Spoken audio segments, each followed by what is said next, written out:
رہتا بلکہ مردہ تو تمہاری دعاؤں کا منتظر رہتا ہے۔ اس وقت حضور علیہ السلام نے ارشاد فرمایا کہ جب تمہارے والدین اس دنیا سے چلے جائیں تو پھر اولاد کے اوپر دوسرا حق یہ ہے کہ اولاد اپنے ماں باپ کے پیچھے استغفار کرے، ان کے بخشش و مغفرت کی اور بلندی درجات کی دعا کرے۔ اور جب دعا کرے گا تو ہوگا کیا؟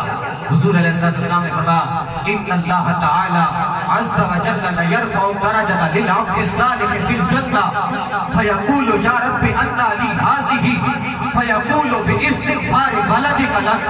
حضور نے فرمایا جب کچھ لوگ بیٹھتے ہیں وہ اولاد اپنے ماں باپ کے پیچھے اپنے ہاتھوں کو اٹھاتی ہے، بخشش و مغفرت کی رب کی بارگاہ سے بھیک مانگتی ہے، تو اللہ اس مرنے والے کے درجات کو جنت میں بلندی عطا فرما دیتا ہے۔ اور جب اس کے درجات بلند ہوتے ہیں تو فیقول یا رب انا لی ہذہ، وہ رب کی بارگاہ میں مخاطب ہوتا ہے، رجوع کرتا ہے، اے باری تعالیٰ میں نے اپنی زندگی میں کوئی ایسا عمل نہیں کیا کہ جس کے بل بوتے پر آج مجھے یہ جنت میں بلند درجات مل رہے ہیں۔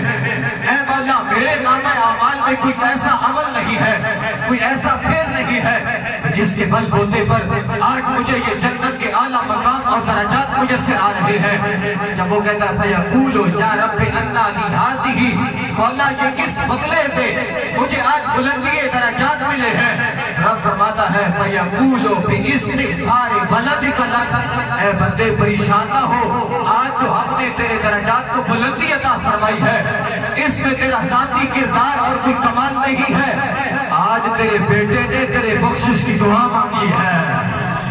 بات سمجھ آ گئی ہے؟ دوسرا حق اولاد کا اپنے والدین کے مر جانے کے بعد جو ہوتا ہے اولاد کے اوپر وہ یہ ہے